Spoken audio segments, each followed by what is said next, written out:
विद्यार्थी मित्र हो, नमस्ते. गेल्या लेक्चरमध्ये आपण दुसरा टॉपिक बुद्धिमत्ता या टॉपिकमधील बुद्धिमत्तेतील आधुनिक जे प्रवाह आहेत या आधुनिक प्रवाहाबद्दल आपण माहिती मिळवलेली होती. त्यामध्ये आपण सोशल इंटेलिजन्स म्हणजे काय किंवा ज्याला आपण सामाजिक बुद्धिमत्ता म्हणजे काय या घटकाचा आपण अभ्यास केलेला आहे. बुद्धिमत्तेतील आधुनिक प्रवाहामधील आज जो दुसरा घटक आहे तो दुसरा घटक आज आपण पाहतो आहे तो म्हणजे भावनिक बुद्धिमत्ता किंवा ज्याला आपण इमोशनल इंटेलिजन्स असं म्हणतो आहे. आपण सर्वांनी बुद्धिमत्ता हा शब्द अनेकदा ऐकला असेल किंवा तो तुम्हाला प्रचलित आहे किंवा तो तुम्हाला अनेकदा अनुभवास आलेला असेल. परंतु EIQ ही जी संकल्पना आहे ती मात्र तुमच्यासाठी नवीन आहे. कारण भावनिक बुद्धिमत्ता हा मानसशास्त्रातील जरी परवलीचा शब्द असला तरी जनसामान्यापर्यंत अजूनही तो पोहोचलेला नाही. किंबहुना लोकांना बुद्धिमत्ता म्हणजे काय हेच माहिती नाही आज.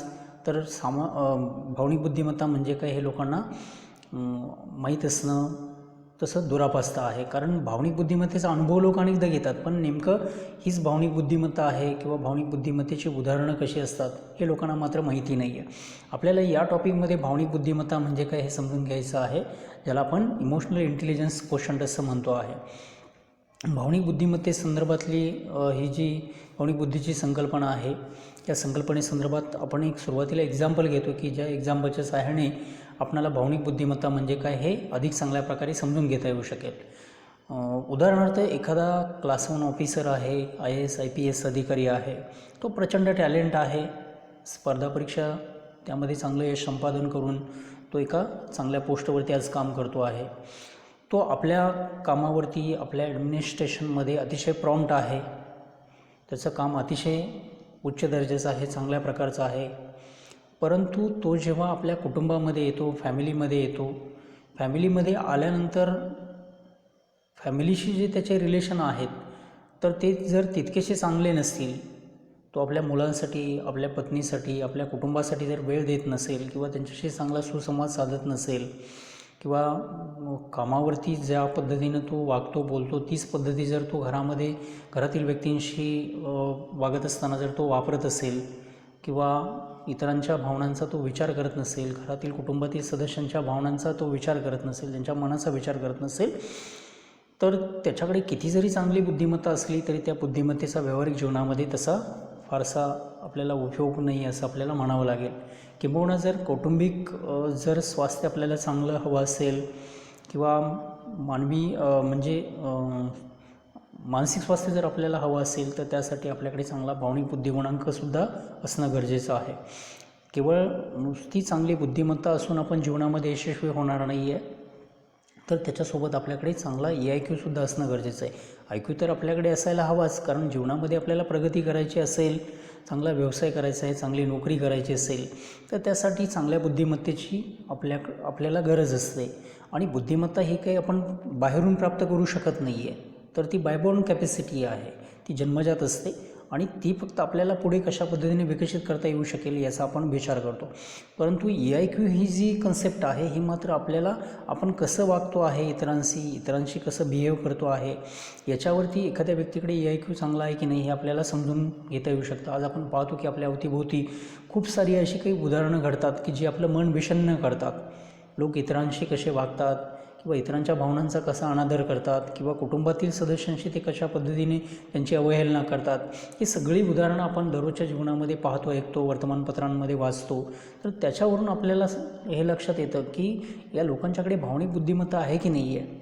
भावनिक बुद्धिमत्ता म्हणजे दुसरं तिसरं काही नसून स्वतःच्या भावनांचा तर विचार करणं आहे, तसंच स्वतःच्या व इतरांच्या भावनांचाही विचार करणं आहे. माझ्यापेक्षा मी इतरांना कसं अधिक चांगल्या प्रकारे समजून घेऊ शकतो किंवा इतरांच्या ठिकाणी मी असतो तर माझी काही भूमिका अशा प्रसंगामध्ये असली असती, तर याचा प्रत्येकाने विचार करणं त्याला आपण इमोशनल इंटेलिजन्स असं म्हणतो आहे. भावनिक बुद्धिमत्तेसंदर्भात भावनिक बुद्धीची जी संकल्पना आहे ही संकल्पना सर्वात प्रथम जॉन डी मेयर आणि पीटर शॅलोवी या 2 संशोधकांनी मांडलेली आहे. या संशोधकांनी ही कन्सेप्ट देण्या अगोदर डॅनियल गोलमन या संशोधकांनीसुद्धा या संदर्भामध्ये ही संज्ञा त्याने 1995च्या दरम्यान त्याने वापरलेली आहे आणि ती मोठ्या प्रमाणामध्ये त्यांनी प्रसिद्धही केलेली आहे. जॉन डी मेयर आणि पीटर सॅलोवी यांच्या मते भावनिक बुद्धिमत्ता म्हणजे काय ते सांगतायत त्यांच्या डेफिनेशनमध्ये, स्वतःच्या व इतरांच्या भावनांचं आकलन करण्याची, त्यांच्यातील भेद ओळखण्याची आणि त्याच्यामधील फरक जाणून घेऊन स्वतःच्या क्षमता व माहितीच्या आधारे स्वतःच्या विचारांना आणि वर्तनाला दिशा देण्याची क्षमता म्हणजे भावनिक बुद्धिमत्ता होय, अशा प्रकारचं मत या पीटर सॅलोवी आणि जॉन डी मेयर यांनी या व्याख्येसंदर्भात आपलं मत मांडलेलं आहे. भावनिक बुद्धीच्या या व्याख्येमध्ये स्वतःच्या व इतरांच्या भावनांचं आकलन करण्याची, त्यांच्यातील भेद ओळखण्याची आणि त्यांच्यामध्ये ज्या क्षमता आहेत त्या क्षमता किंवा माहितीच्या आधारे स्वतःच्या विचारांना व वर्तनाला दिशा देण्याची जी क्षमता असते प्रत्येक व्यक्तीमध्ये, त्याला त्यांनी इमोशनल इंटेलिजन्स असं म्हटलेलं आहे. आता ज्या व्यक्तींच्याकडे भावनिक बुद्धिगुणांक चांगला असतो, या व्यक्ती कशा असतात, त्यांच्यामध्ये कोणकोणत्या प्रकारची वैशिष्ट्ये असतात, किंबहुना एखाद्या व्यक्ती भावनिक बुद्धिमत्ता असलेला आहे किंवा तो परिपूर्ण आहे भावनिक बुद्धीने, हे आपल्याला कसं ओळखता येतं, तर त्या व्यक्तीच्या अंगी काही गुणवैशिष्ट्ये असतात. जसं आपल्याला सांगता येईल की सेल्फ मोटिवेशन आहे किंवा ज्याला आपण स्वयंप्रेरणा असं म्हणतो आहे किंवा सेल्फ कॉन्शियसनेस ज्याला आपण म्हणतो, ज्या व्यक्ती स्वजाणीव असं म्हणतो की ज्या व्यक्तींच्याकडे सेल्फ कॉन्शियस चांगला आहे, स्वजाणीव चांगली आहे, त्या व्यक्तींच्याकडे भावनिक बुद्धिमत्ता चांगली असते. दुसरा घटक आहे सेल्फ कंट्रोल किंवा ज्याला आपण आत्मनियंत्रण किंवा स्वनियंत्रण असं म्हणतो. भावनिक बुद्धीने परिपूर्ण असणाऱ्या ज्या व्यक्ती असतात, या व्यक्तींचं स्वतःच्या वर्तनावरती, आपल्या कृतीवरती नियंत्रण असतं. कोणत्या परिस्थितीमध्ये आपण कसं वागलं पाहिजे याची त्यांना पुरेपूर जाणीव आहे. म्हणजेच थोडक्यात काय की स्वतःच्या भावनांवरती नियंत्रण ठेवण्याचा ते प्रयत्न करतात. कोणत्याही छोट्या मोठ्या प्रसंगामध्ये ते डिस्टर्ब होत नाही आहेत आणि त्यांच्या इमोशन्सवरती पूर्णपणे कंट्रोल असतो. त्यामुळे त्याला आपण भावनांवरील नियंत्रण किंवा सेल्फ कंट्रोल, आत्मनियंत्रण किंवा स्वनियंत्रण असं म्हणतो आहे. त्याचबरोबर तदनुभूती हा घटक आहे. तदनुभूती म्हणजे काय, तर इतरांच्या जागी आपण आहोत, इतरांच्या जागी स्वतःला गृहीत धरणं, याला आपण तदनुभूती किंवा एम्पथी असं म्हणतो आहे. सिंपथी म्हणजे एखाद्याबद्दलची सहानुभूती, पण इथे सहानुभूती हा असा अर्थ घेणार नाही येतो आपण. एम्पथी आहे. एम्पथी म्हणजे इतरांच्या ठिकाणी आपण आहोत आणि त्याच्या संवेदना आपण समजून घेणं, त्याला आपण एम्पथी असं म्हणतो. उदाहरणार्थ एखादा व्यक्ती इंज्युअर्ड झालेला आहे आणि तो रस्त्याच्या कडेला पडलेला आहे, आपण तिथून वाहनावरती आपल्या सुसाट वेगाने चाललेलो आहे, तर याला आपल्याला भावनिक बुद्धिमत्ता आपल्याकडे आहे असं आपल्याला म्हणता येणार नाही आहे.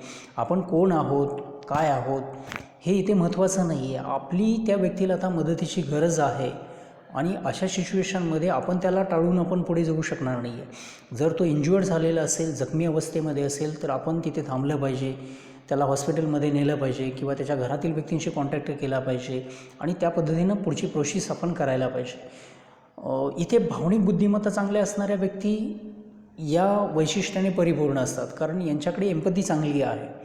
या व्यक्ती स्वतः आपण तिथे आहोत, आपण अपघातग्रस्त झालेलो आहोत, आपण इंज्युअर्ड आहोत, अशा परिस्थितीमध्ये आपण कसं वागलो असतो, आपण दुसऱ्यांकडून अपेक्षा केलीच असते ना येणाऱ्या जाणाऱ्या व्यक्तींकडून, तर ती अपेक्षा आपण आपल्याकडून जर कोणी ठेवत असेल तर आपली भूमिका हे त्याला सहकार्य करण्याची असायला पाहिजे. हा पुरेपूर विचार या भावनिक बुद्धिमत्ता चांगली असणाऱ्या व्यक्तींच्याकडे असतो आणि त्यामुळे या व्यक्तींच्यामध्ये हेही वैशिष्ट्य आपल्याला तदनुभूतीचं आपल्याला पाहायला मिळतं. त्याचबरोबर या व्यक्ती एखादी गोष्ट माझ्याकडून चुकली, का चुकली याचा ती विचार करत बसत नाही आहे, तर भविष्यामध्ये ही चूक माझ्याकडून पुन्हा रिपीट होणार नाही आहे किंवा ही चूक माझ्याकडून पुन्हा घडणार नाही आहे याची ती पुरेपूर प्रिकॉशन घेताना आपल्याला दिसतात. आणि त्याचबरोबर इम्प्रूव्हिंग रिलेशनशिप ज्याला आपण म्हणतो, भावनिक बुद्धिमत्ता ज्यांच्याकडे चांगली आहे अशा व्यक्ती नातेसंबंध अधिक विकसित करण्याचा किंवा इम्प्रूव्ह करण्याचा, अधिक चांगले नातेसंबंध डेव्हलप करण्याचा ते प्रयत्न करतात. मग ते कुटुंबातील सदस्य असतील, शेजारी असतील, नातेवाईक असतील, आपले मित्र परिवार असतील किंवा काही सोशल कॉन्टॅक्टमधले लोक असतील, तर अशा व्यक्तींशी त्यांचा जो सामाजिक संपर्क आहे तो अधिक चांगल्या पद्धतीने ते बनवण्याचा प्रयत्न करतात. इतरांशी सामाजिक जे संबंध आहेत ते अधिक चांगल्या पद्धतीनं विकसित करण्याचा, निकोप बनवण्याचा ते निश्चितपणे प्रयत्न करतात. तर हे झालं ज्या व्यक्तींच्याकडे भावनिक बुद्धिमत्ता चांगली आहे किंवा कोणत्या व्यक्तीकडे भावनिक बुद्धिमत्ता चांगली आहे त्यांच्या अंगी असणारी गुणवैशिष्ट्ये आपण पाहिली.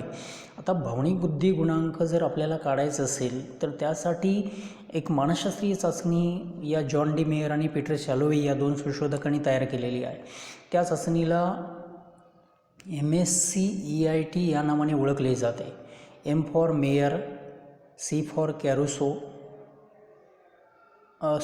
M for Mayer, S for Salovey, C for Caruso. E for emotional, I for intelligence, T for test, MSc EIT या नावाने ही चाचणी ओळखली जाते. मेयर, सॅलोव्ही आणि कॅरुसो या 3 संशोधकांनी एकत्र येऊन ही टेस्ट तयार केलेली आहे. ही टेस्ट एखाद्या प्रयुक्त व्यक्तीला आपण देऊन त्या व्यक्तीमध्ये भावनिक बुद्धिगुणांकाची जी पातळी आहे ती किती आहे, EIQ आहे की नाही आहे हे आपल्याला समजून घेता येऊ शकेल. आणि EIQ चांगला असणाऱ्या व्यक्ती संवेदनशील मानसिकतेच्या असतात. त्या इतरांना अधिक चांगल्या प्रकारे समजून घेतात, इतरांशी चांगल्या पद्धतीने वागतात, कोऑपरेटिव्ह असतात. तर अशी अनेक सगळी चांगली गुणवैशिष्ट्य भावनिक बुद्धिगुणांक चांगला असणाऱ्या व्यक्तींच्यामध्ये असलेली आपल्याला पाहायला मिळतात. ही चाचणी 17 वर्ष वयापुढील कोणत्याही व्यक्तीला आपल्याला देता येतात. या चाचणीमध्ये सर्वसाधारणपणे 141 प्रश्नांचा समावेश त्यामध्ये करण्यात आलेला आहे.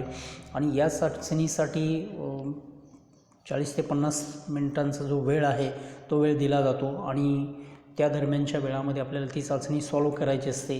त्याच्यामध्ये जे काही प्रश्न विचारलेले असतात त्या प्रश्नांना आपण प्रॉपर आन्सर द्यायचे असतात. याच्यावरून आपला EIQ आपल्याला काढता येऊ शकतो, भावनिक गुणांक आपल्याला काढता येऊ शकतो. आता भावनिक बुद्धिमत्तेमध्ये काही बोधनिक क्षमताच्या संचांचा सुद्धा समावेश होतो. भावनांची जाणीव होण्याची क्षमता आहे, भावना उपयोगात आणण्याची क्षमता आहे, त्याचबरोबर भावना समजून घेण्याची क्षमता आहे आणि भावनांचं व्यवस्थापन करण्याची क्षमता आहे. तर उच्च भावनिक बुद्धिगुणांक असणाऱ्या व्यक्ती या भावनिकदृष्ट्या स्थिर असतात, संयमी असतात, आशावादी असतात, असे स्वावलंबी असतात, आनंदी उत्साही असतात, शांत आणि समाधानीसुद्धा राहण्याचा ते नेहमी प्रयत्न करतात. परंतु निम्न भावनिक बुद्धिगुणांक ज्यांचा आहे या व्यक्ती मात्र भावनिकदृष्ट्या अस्थिर असतात, असंयमी असतात, स्वतःवरती त्यांचं नियंत्रण नसतं, निराशावादी असतात, कायम इतरांवरती ते अवलंबून असतात, परावलंबित्व ज्याला आपण म्हणतो, दुःखी असतात, असमाधानी असतात किंवा त्याचबरोबर अशांत असतात आणि इकडे उदासीनसुद्धा असतात.